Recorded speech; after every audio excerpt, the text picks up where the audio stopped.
నమస్తే అండి. Welcome to my channel Lakshmi Ramana recipes. ఈరోజు రెసిపీ అయితే చాలా అంటే చాలా రుచిగా ఉంటుందండి. అదేంటంటే ఒక మంచి రుచికరమైన రైస్ రెసిపీ అండి.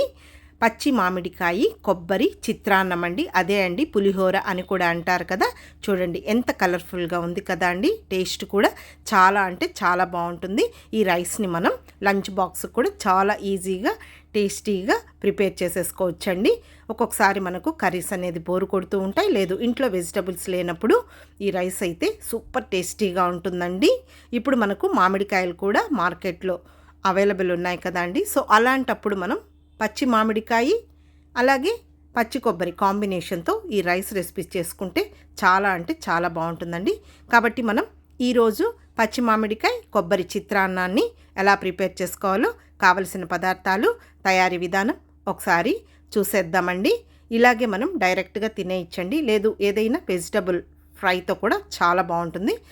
ముందుగా స్టవ్ వెలిగించుకొని ప్యాన్ పెట్టేసుకొని ఇందులో 3 టేబుల్ స్పూన్ల నూనె వేసుకోవాలండి. నూనె వేడెక్కిన తర్వాత ఫ్లేమ్ని మీడియంలో పెట్టేసుకొని ఒక అర టీ స్పూన్ ఆవాలు, 2 టేబుల్ స్పూన్ల పల్లీలు, 1 టేబుల్ స్పూన్ పచ్చిశనగపప్పు, అలాగే 1 టేబుల్ స్పూన్ మినప్పప్పు, ఒక పావు టీ స్పూన్ జీలకర్ర కూడా వేసేసుకొని ముందుగా మీడియం ఫ్లేమ్లో ఇలా కలుపుకుంటూ ఒక 2 నిమిషాలు ఈ పోపు దినుసుల్ని మంచి కలర్ వచ్చే వరకు ఫ్రై చేసేసుకోవాలండి. పల్లీలు పచ్చిగా లేకుండా మంచి కలర్లో వేగితేనే టేస్ట్ బాగుంటుందండి. అవన్నీ వేగిన తర్వాత ఒక 2 ఎండుమిరపకాయలు అలాగే ఒక 3 పచ్చిమిరపకాయలని ఇలా నిలువుగా పొడవుగా కట్ చేసి వేసేసుకొని ఇంకా ఈ ఎండుమిరపకాయని పచ్చిమిరపకాయని 1 నిమిషం ఫ్రై చేసుకున్న తర్వాత చివరగా ఇందులో కొద్దిగా పచ్చికరివేపాకు కూడా వేసేసుకోవాలి. ఇక్కడైతే నేను బెంగళూరు మామిడికాయ అండి, కొంచెం పుల్లగా ఉంటుందన్నమాట. ఆ పైన చెక్కు తీయకుండా గ్రేట్ చేసేసానండి, మరీ సన్నగా కాకుండా ఈ విధంగా. అది ఒక 3 టేబుల్ స్పూన్లు తీసుకున్నానండి. ఇంకా ఈ మామిడికాయ తురుము వేసిన తర్వాత 1 నిమిషం మీడియం ఫ్లేమ్లో ఈ మామిడికాయ తురుముని ఆ పోపుతో పాటు ఫ్రై చేసేసుకోవాలండి. మరి ఎక్కువసేపు ఫ్రై చేయకూడదండి, మెత్తగా అయిపోతుంది అనమాట. కొద్దిగా క్రంచీగా ఉంటేనే బాగుంటుంది. ఇప్పుడు ఇందులో ఒక పావు టీ స్పూన్ పసుపు పొడి వేసేసుకొని జస్ట్ అలా ఫ్రై చేసేసుకోవాలి. ఇప్పుడు స్టవ్ ఆఫ్ చేసేసుకోవాలి. కొంచెం వేడిగా ఉన్నప్పుడే ఒక 3 టేబుల్ స్పూన్ల పచ్చి కొబ్బరి తురుము కూడా వేసేసుకోవాలి.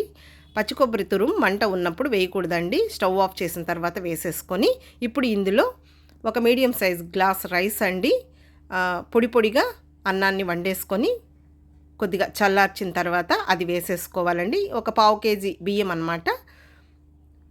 తర్వాత రుచికి సరిపడా సాల్టు, కొద్దిగా కొత్తిమీర కూడా సన్నగా చాప్ చేసి వేసేసుకొని ఇప్పుడు ఇదంతా కూడా రైస్కి పట్టేటట్టు బాగా కలిపేసేసుకోవాలి. ఇంకేం ఫ్లేమ్ పెట్టాల్సిన అవసరం లేదండి. ఇంకా స్టవ్ ఆఫ్ చేసిన తర్వాత పచ్చి కొబ్బరి వేసి మళ్ళీ రైస్ వేసేసుకొని కలిపేసేసుకుంటే సరిపోతుందండి. అంతే అండి. చూడండి, మనకు పచ్చి మామిడికాయ అలాగే కొబ్బరి చిత్రాన్నం రెడీ అయిపోయింది. చూడండి ఎంత కలర్ఫుల్గా ఉంది కదా అండి. టేస్ట్ కూడా చాలా బాగుంటుందండి. మనం ఎన్నో రకాల పులిహోరలను చేసుకుంటూ ఉంటాం, కానీ మీరు ఈసారి ఇలా పచ్చి మామిడికాయ కొబ్బరి కాంబినేషన్తో ఇలా పులిహోర అదే అండి చిత్రాన్నాన్ని తయారు చేసి ఒకసారి రుచి చూడండి, ఎంత బాగుంటుందో. చూడండి ఎంత కలర్ఫుల్గా ఉంది కదా అండి. ఇప్పుడు నేను ఒక సర్వింగ్ ప్లేట్లోకి డిష్ అవుట్ చేసేస్తున్నానండి. కాబట్టి లంచ్ బాక్స్ కూడా మనం చాలా ఈజీగా టేస్టీగా ఈ రైస్ రెసిపీని ప్రిపేర్ చేసేసుకోవచ్చండి.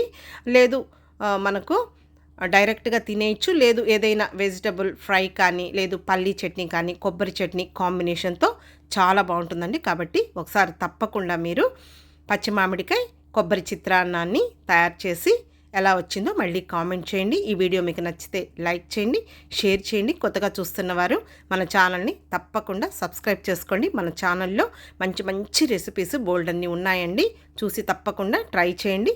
ఇంకొక మంచి వీడియోతో మళ్ళీ కలుద్దాం. నమస్తే అండి.